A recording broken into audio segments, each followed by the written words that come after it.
This is continuous coverage. Continuous coverage. In the trial of Lori Vallow Daybell from the Hidden Killers podcast. We're up to segment number 4 in our coverage of the trial of Lori Vallow Daybell. Let's head to the courtroom. And the rules are you need to flip it over. So, okay, are you done refreshing recollection? Yes. Okay, that's all right. We just follow the rules. I got you. All right. What date did you go to search the Jeep in Rexburg, Idaho? The Jeep was searched on November 18th, 2019. Okay. And so when you and teams went up to Rexburg to search that Jeep on November 18th, at that time, what was law enforcement's interest in Tylee Ryan? Tylee Ryan was, again, known to be using the Jeep, believed to be using the Jeep, so we were checking to see if she used it, also if Alex used it. But again, we hadn't seen or located her as of that date. Okay. And in fact, did you ever see and locate her? No. Okay. And then after that, I believe you said November 26th was the date law enforcement reached out to Lori Vallow about JJ? It was November 26th that the welfare check for the children by Rexburg Police Department was made. And then the call I received that night from Melanie relaying information that said otherwise. And then November 27th, which was Thanksgiving, Rexburg then completed a more intensive search of those properties where Alex, Lori, and Melanie Boudreau were living. Okay. And so after that, what sort of steps did you and the Rexburg Police Department take in this investigation? Again, primary focus on locating the kids now. I was tasked with writing search warrants for cellular data and location data for the involved parties. Okay. When you say the involved parties, who are we talking about at this point? At this point, I'm talking about Alex Cox, Lori Vallow, Tylee Ryan, and Melanie Boudreau. Okay. Talking about Tylee Ryan, did you receive information about any cell phone data related to Tylee Ryan? Yes. What was that data? The data showed her device was utilized both in Arizona and in areas of Idaho, and at the point of our investigation, it was now showing in the area of the Hawaiian Islands, Kauai. Okay. And this was in December? Yes, ma'am. Okay. Did it ever show up anywhere else? I believe it was in Missouri for a brief time. Okay. And that was the cell phone of Tylee Ryan, correct? That was the cellular device that was associated with her cell phone number and provider, yes.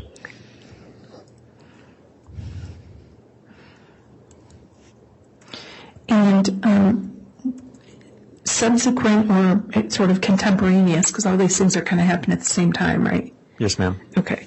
Did you have information as to the relationship between Brandon Boudreau and Melanie Boudreau in terms of divorce or together? They were legally married still, but they were nearing the end of their divorce at the time of Brandon's shooting. Had there been any discussion of life insurance? Brandon and Melanie had a life insurance policy that required each of them to sign in order to modify or null and void the life insurance policy.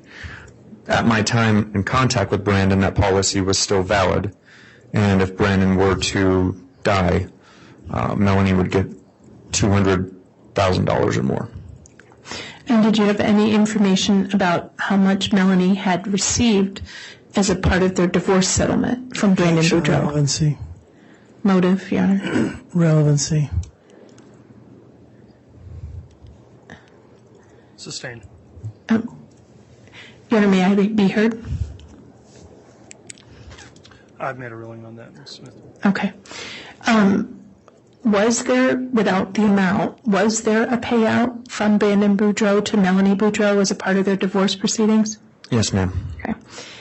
And did you have any evidence to suggest that cash had exchanged hands between any of these people of interest? Objection, relevancy. It's part of a conspiracy, Your Honor. That I'll overrule. Thank you. Did you have any evidence that cash had been exchanged between any of these parties involved? I'm going to object unclear as to who these parties are. Yeah, that was vague. Okay, when we say the parties, the people you have identified looking for the cell phones for, Melanie Boudreau, Chad Daybell, Lori Vallow, Tylee Ryan. Did I miss anybody? Alex Cox. Alex Cox. Okay. These 5 parties, and as part of your investigation, monetary gain is often a motive for homicide, right? That is correct. Okay. So looking at cash amounts and cashes exchanged between people or how much money somebody stands to benefit for a homicide is an important factor for an investigator to look at, right? Yes, ma'am.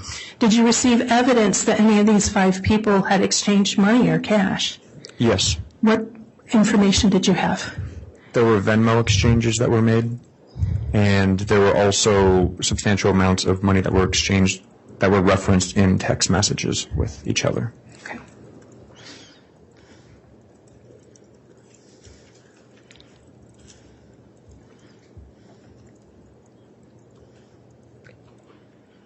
And while you were looking for Tylee Ryan, did you find any evidence that she'd ever enrolled in college? No. Did you find any evidence that Tylee Ryan ever drove that Jeep personally after September of 2019? No. One moment, please, Your Honor. Yes.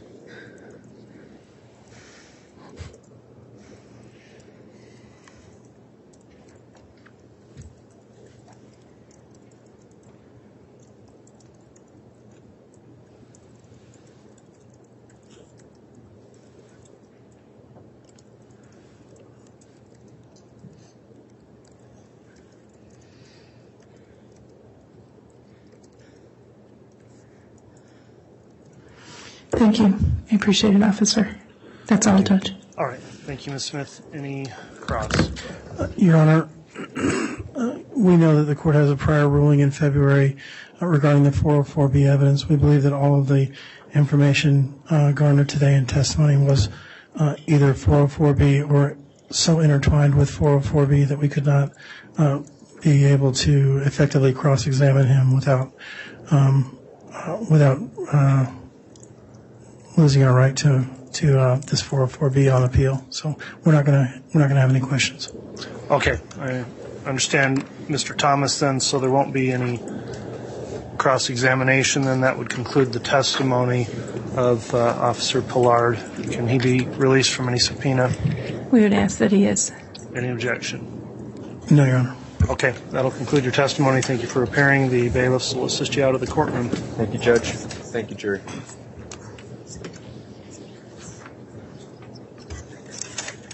We would ask that you strike the last statement where he indicates thanking the jury. I think that's inappropriate. All right. Let the witness be excused. I'll address that here in a moment.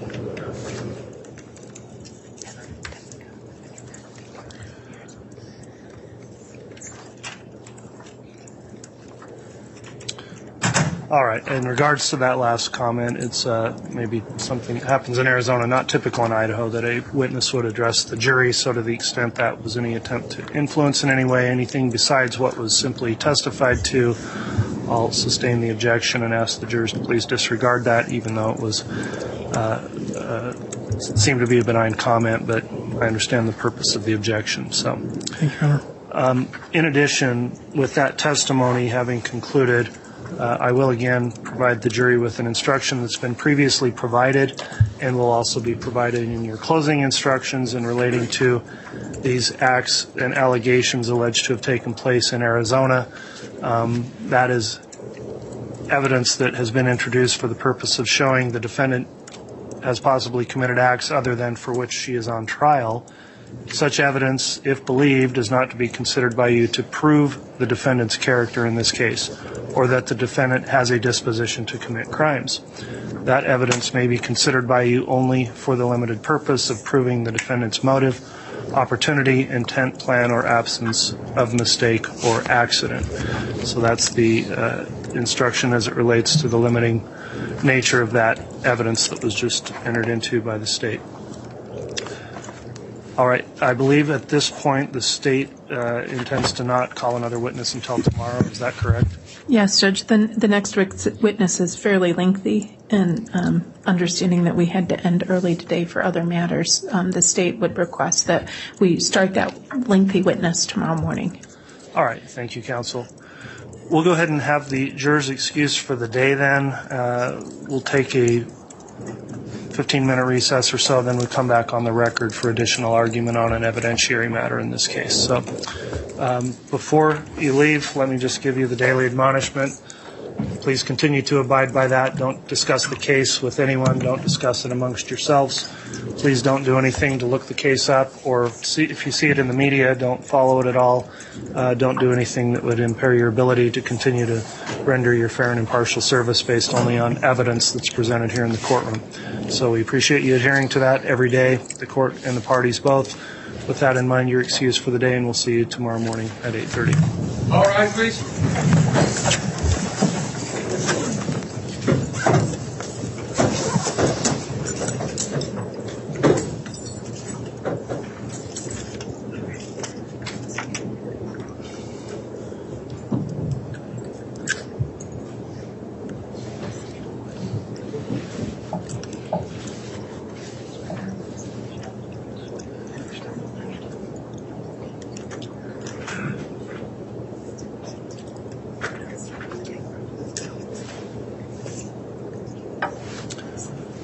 All right, let me just briefly inquire, counsel, on the argument you want to make. Is that enough time to be prepared for that, 15 or 20 minutes before we take up argument?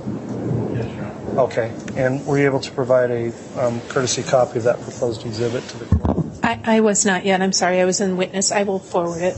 Okay. If you could please email a courtesy copy to my staff, please. Yes, sir. Thank you. Thanks. Okay, folks, we'll be back.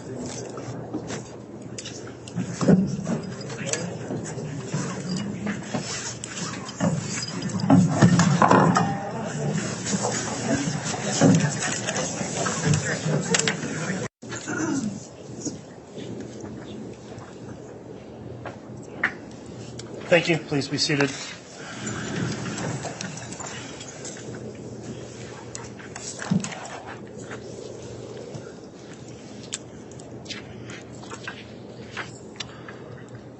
Okay, we're back on the record on case CR 22-21-1624, State of Idaho versus Lori Noreen Vallow.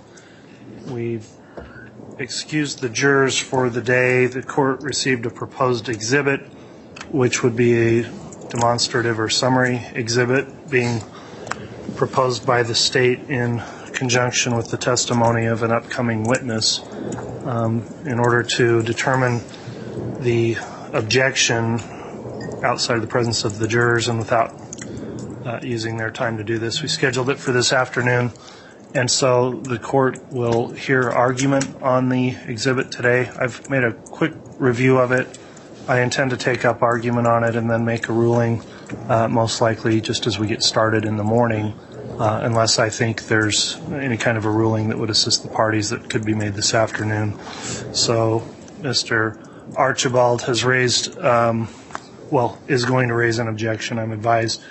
I'd like first for the state to just indicate that in fact the exhibit intends to be offered and who the witness would be that would offer the exhibit and a description of the exhibit, and then I'll go to Mr. Archibald's objection.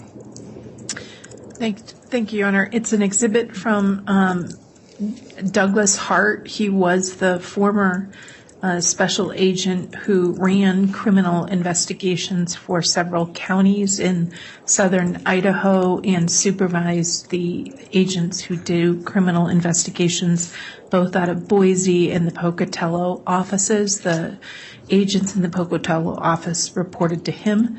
He, as the supervisor, had to sign off on every report through every federal officer through the FBI. Just to clarify, he's an FBI agent? He is an FBI agent, special agent. Thank you.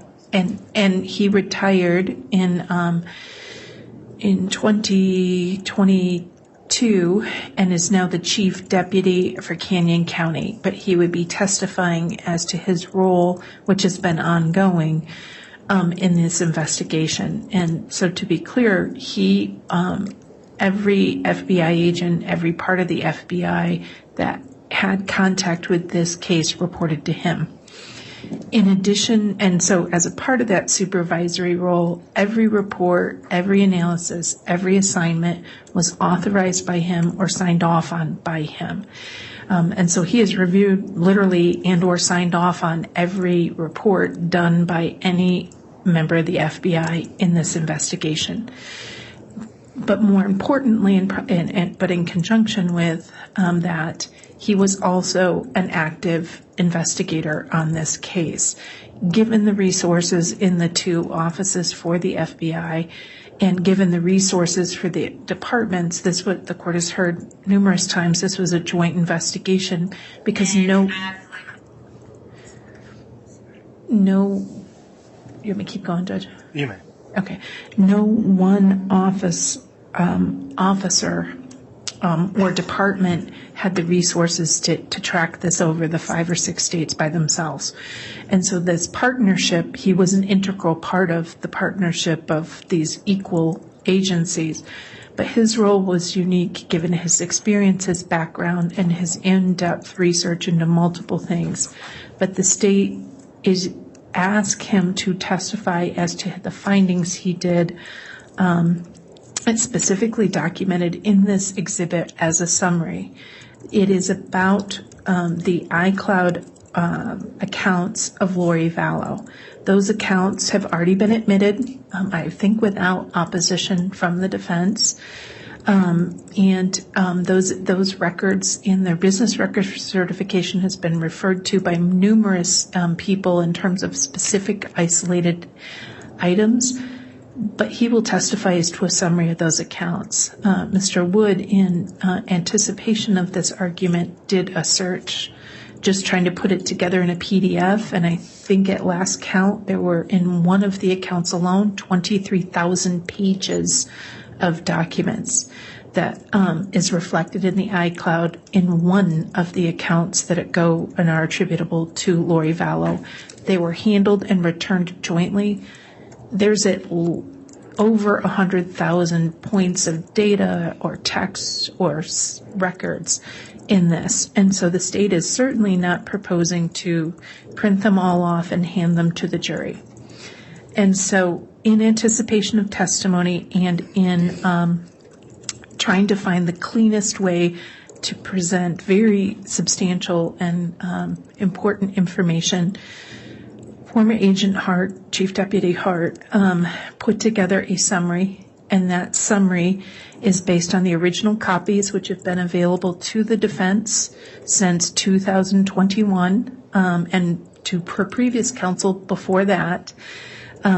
He is also included in the summary that he has the line and or area that they could immediately go to locate to determine accuracy. He cut and paste from the original documents into the summary so that there's no conversation about attribution. He also has in order to take a summary and not just regurgitate 100,000 sets of data, I don't think any of us want to spend the year here.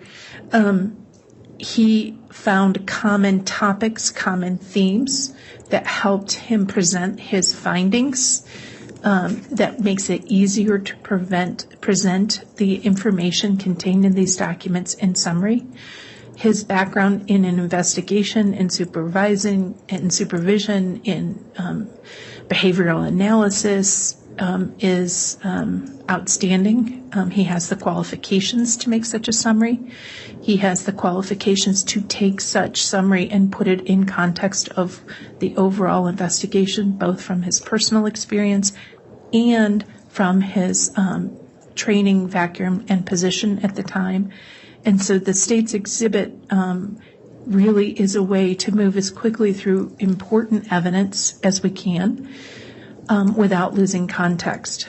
It is a fairly lengthy exhibit. However, much of it is because the font is large, and part of that turns to so that it's easier for people to read. So it's easier for jurors to read, the court to read. And so the length shouldn't be determinative, but it's really a summary of voluminous documents in the most cohesive, chronological way the state can, done by the person who did the work. All right, thank you for the proffer and description of the exhibit and argument as well, Ms. Smith. Mr. Archibald or Mr. Thomas, I believe it's Mr. Archibald that'll argue. Yes. Mr. Archibald, what's the contention of the defense in terms of the proposed exhibit? First of all, you've had a chance to review it, correct? Yes. All right, and if you'll present any argument in opposition, I'll hear that. Yes, I'm making a motion, Your Honor, to exclude not only the report, but also the witness, Special Agent Doug Hart.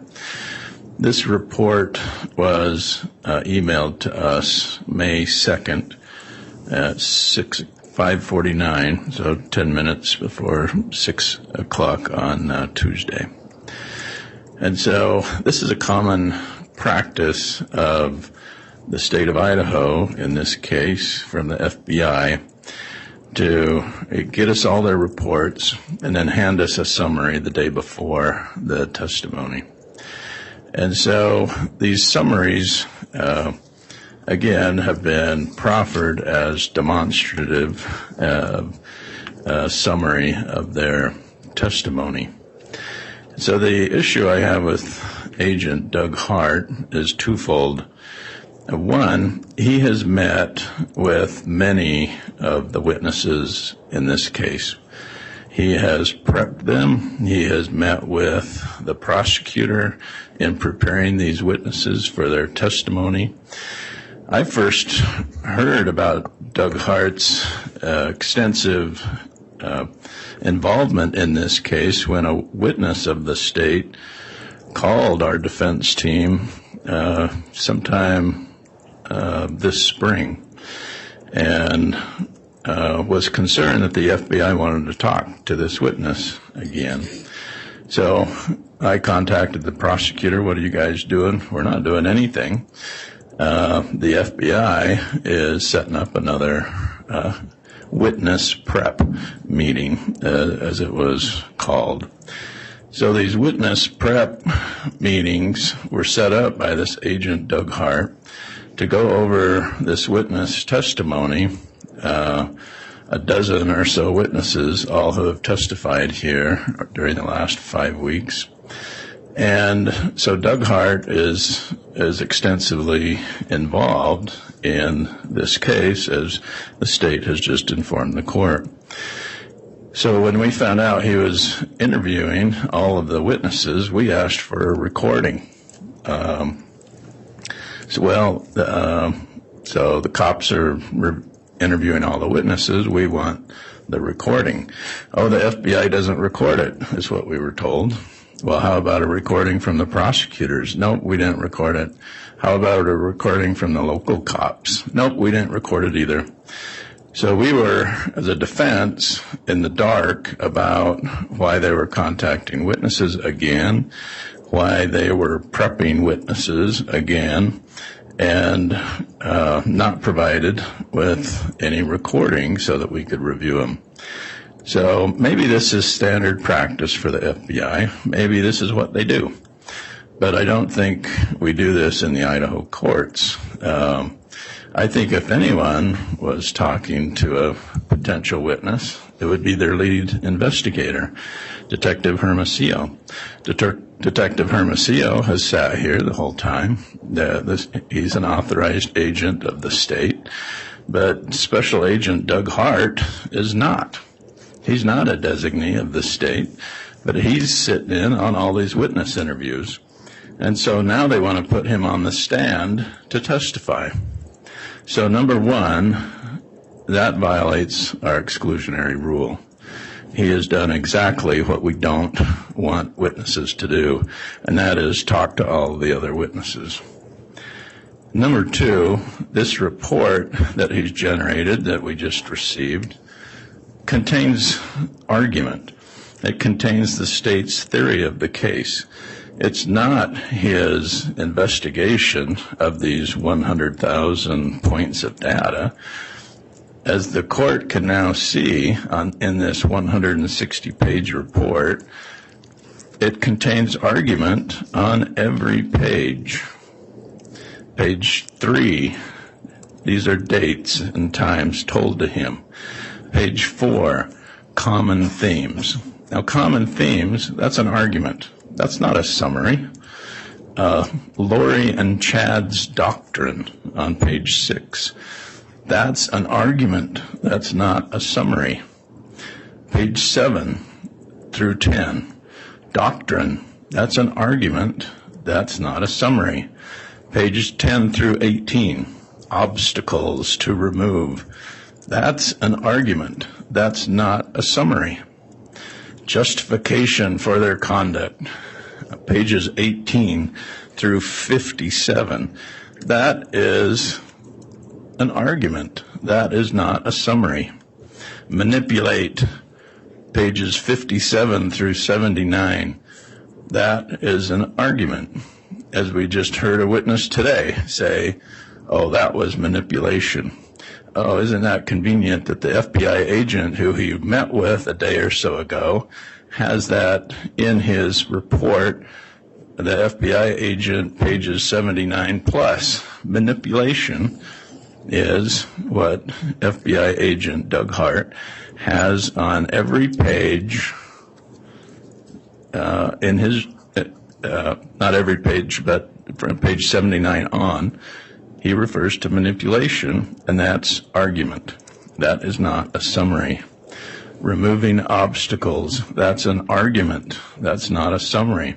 So what we have here essentially is the FBI saying, from all of our investigation, here, state of Idaho prosecutors, here is your closing argument. Here is how you sell this to the jury. Here is our evidence. Here is our argument.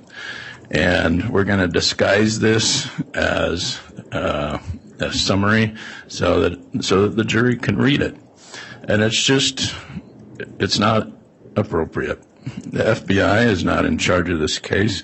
The federal prosecutors are not in charge of this case. This is a state case run by the state of Idaho prosecutors. And so this is the FBI's way of telling the locals that this is how you do a case. So this 160-page summary, so-called, it's just cherry picking. All of this data has not been admitted.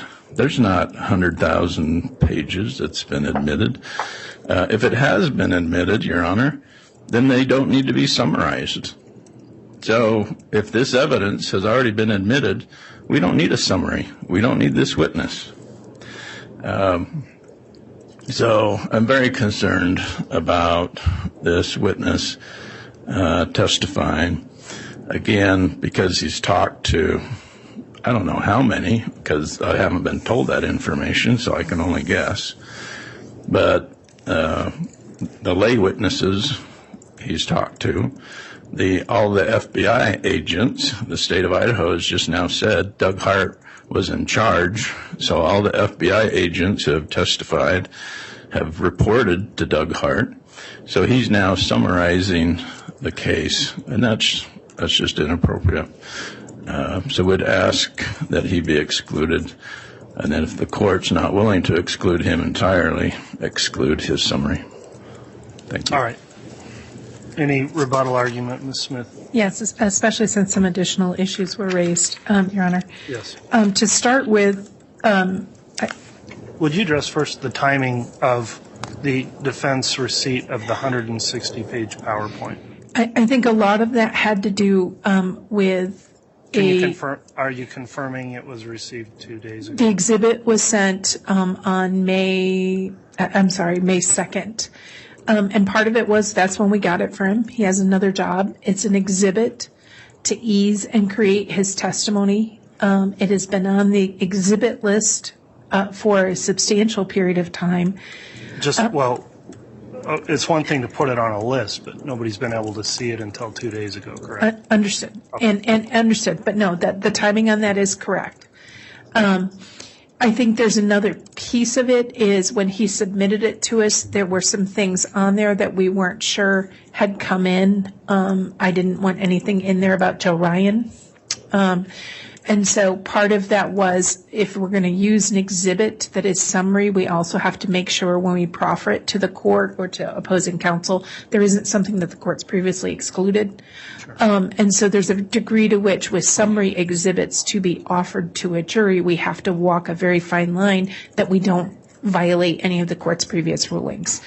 And that's part of the reason he's towards the end of the case, because you certainly wouldn't offer a summary exhibit that has things in it you either A, can't get in, B, don't get in, or later are told don't go there. But absolutely, that's what it was. The second piece is, I do find it interesting. Had the state done preparation of its witnesses with just a prosecutor present, I guarantee you, and the court's already heard it, defense counsel would be in here saying disqualify those prosecutors because they talk to people alone. So at this point, the defense can't have their cake and eat it too. They got to pick. Discovery is ongoing. We had the officer or the agent who was involved in the interviews sit in on our conversations with our witnesses to make sure if the witness said something new, if they gave something different, that the person who had talked to them or worked with them could report that, turn it over to defense as quickly as it could, even if the discovery deadline had passed, because we recognized that deadline was for admissibility, did not mitigate our responsibility to disclosure. And so to say the person with the deepest knowledge should not be in the room to make sure that Brady or exculpatory information is a stretch. Prosecutors absolutely would commit malpractice if they put their witnesses on the stand without talking to them, preparing them, and making sure they followed the court's rules. We did that in this case. We're not going to put somebody up there we don't know what they have to say. And we made sure we had a witness present to ensure the commitment we made to you, which was discovery was ongoing, was committed.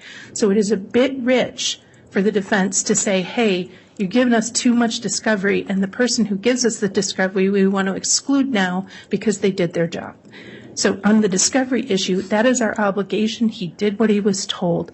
If the court wants, they can certainly question him about a cross-examination. The other piece is no one has discussed testimony with him that occurred in this courtroom, and he will tell you that. And so what he did in anticipation of testimony is different than what came out in. If it is different than what came into the courtroom, he can't speak to that. He is not going to comment on what somebody else said or did unless we have to lay a foundation for prior inconsistent statement or it's otherwise admissible. What his testimony will be about in this case is about the work he did on the iClouds and how it fits into the overall investigation. That was his job. He did this work. The other piece is these items were admitted under State's Exhibit, and forgive me, it just went out of my head. It's the iCloud summary. I want to say it's 104, but let me pull it up.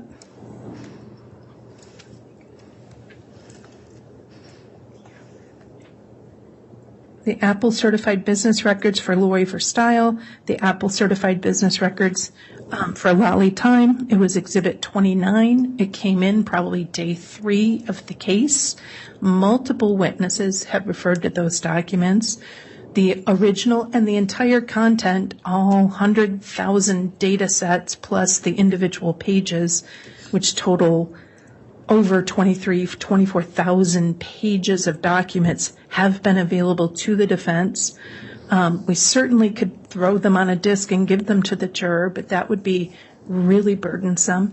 So what former Special Agent Hart did was to be able to accurately convey his testimony, was create an exhibit to aid himself in explaining his findings, to the jury and to aid the jury in understanding the evidence they've been giving them. That's part and parcel of a summary exhibit under Idaho Rule 1006.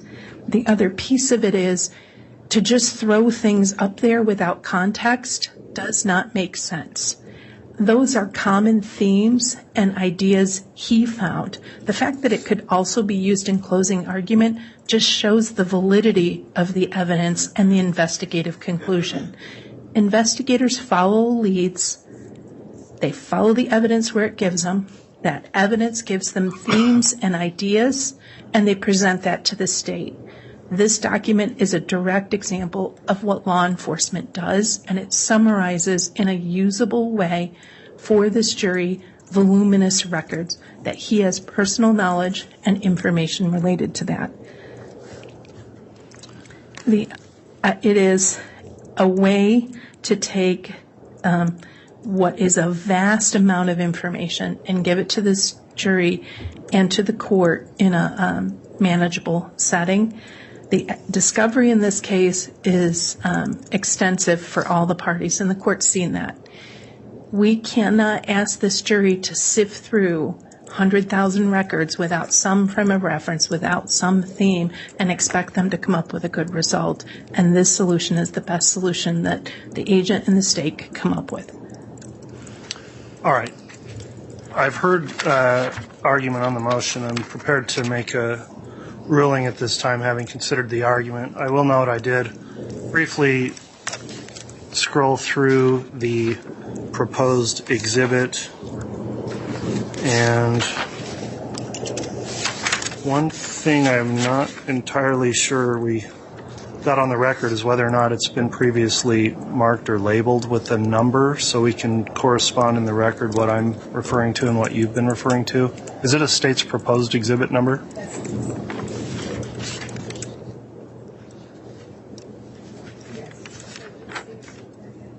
I apologize. It should be States 183. It's on the physical copies. I apologize. It's probably not put on there electronically. I simply forwarded it to counsel in the court without an exhibit sticker just to try to get it to people. Okay. All right. So the proposed exhibit 183, I'll start off first with the defense contention that Agent Hart should be excluded for violation of the court's exclusionary order. That order is narrow in scope to what the rule prohibits, which is a witness listening to trial testimony. And while the agent may have interacted with other witnesses, I don't see any indication that the conduct would go directly to the court's exclusionary order unless he states on the stand that he's been talking to witnesses about their testimony or reviewing their testimony before he has testified in the case since trial started. Because he's not the state's designated agent that gets to sit through testimony. So I'm not, at this point, don't see any violation of the court's exclusionary order. That's something that the witness can address on the stand once he's placed under oath, and potentially in cross-examination if the defense believes he may have violated the order. So at this point, the record doesn't make clear that there has been any violation if he were discussing the case with witnesses before they testified. So the witness is not excluded. The next question then becomes, if Agent Hart testifies, does he get to use what's been proposed as Exhibit 183? That's a summary, or it's labeled or been argued to be a summary under Idaho Rule of Evidence 1006. That rule does allow a proponent to use a summary chart or calculation to prove the content of voluminous writings, recordings, or photographs that cannot be conveniently examined in court. The second part is the person offering it needs to make it available for examination before of the underlying information that goes into making the summary. I think the state's established that this information, while very voluminous, has previously been provided in discovery. I think there's been enough of a foundation laid that part 2 of the rule would be complied with where it was prior disclosed in discovery, and potentially the excerpts that are included in this proposed exhibit have been available to the defense. I am going to exclude that exhibit, though, for the following reasons. Number one, the size of it, the contents, the volume of the exhibit itself is concerning to me, that it was provided to the defense late in the trial 2 days ago. It's a 160-page exhibit.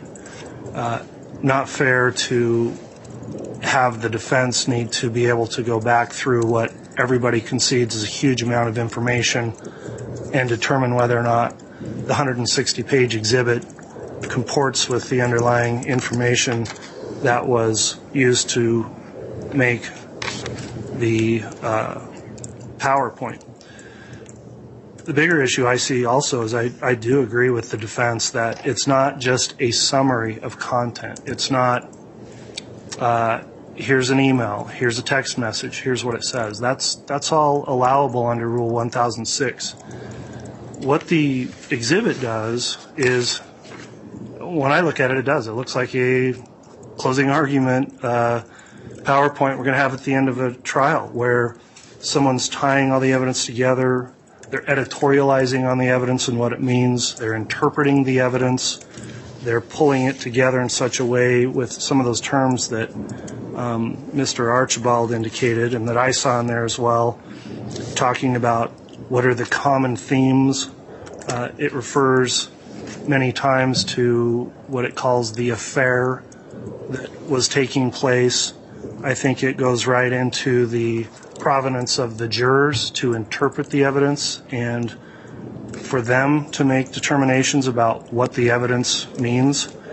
The amount of what I think is argumentative type of language that is used to tie it all together, to me, it does strike me as like a opening first closing argument that would be played for the jurors before the prosecutor then makes a closing argument. So if it were an exhibit of admissible evidence that was being proposed in a closing, I wouldn't take any issue with it, but the way it's been prepared and presented, I think, goes outside of the scope of what the rule intends. The rule simply allows for summaries of the information, but not comment on the information, not interpretation of the information, not statements of argument that claim to tie the information to the theories of the state in the case. So it's an improper use of Rule 1006. So the exhibit as it is would not be admissible. With that in mind, I would indicate to the state, if the state submitted a follow-up exhibit, and I understand already with the timeliness issue, I still may or may not allow it, but if all of that argumentative language was removed and it was simply references for convenience of certain communications you think he should testify about, that is something that the court would consider admitting. So the proposed 183 will not be admitted, and I'll sustain the objection on those grounds. If the state wants to have the witness create something else, and I feel like there's adequate time for the defense to be able to review it, assuming it wouldn't come in at 160 pages again and is something they could meaningfully prepare for, knowing the information contained in there has already been disclosed since May 2nd. I may consider allowing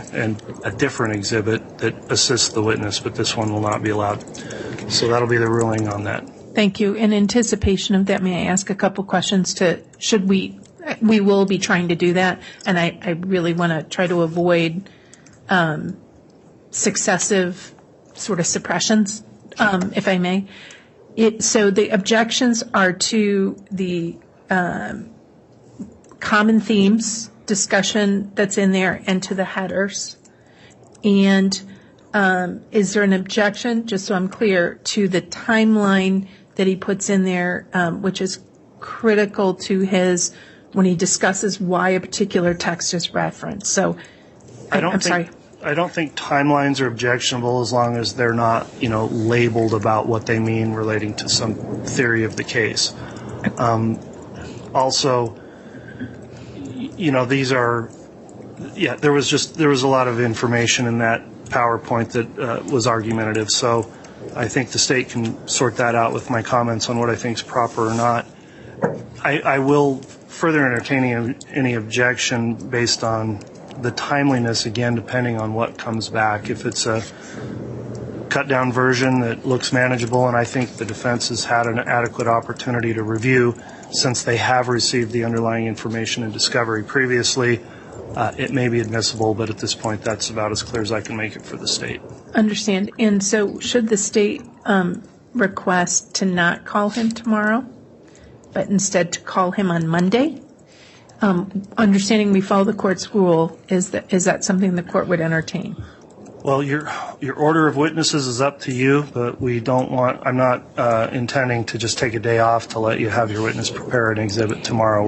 We're going to be starting trial again in the morning, so if you've got other witnesses that can fill time tomorrow, it's up to you to choose the order of witnesses. Okay. All right. Mr. Archibald, do you have any questions or comments on the court's ruling? No, thank you. Okay. Thanks, counsel. That'll conclude the issue for this afternoon. That wraps up segment number 4 in our coverage today. The trial of Lori Vallow Daybell. Press subscribe wherever you download podcasts so you don't miss any of our coverage, courtroom action, interviews, and discussions on the case. I'm Tony Bruschi. Stay with us. This is continuous coverage Continuous coverage. in the trial of Lori Vallow Daybell from the Hidden Killers podcast. Hidden Killers Podcast.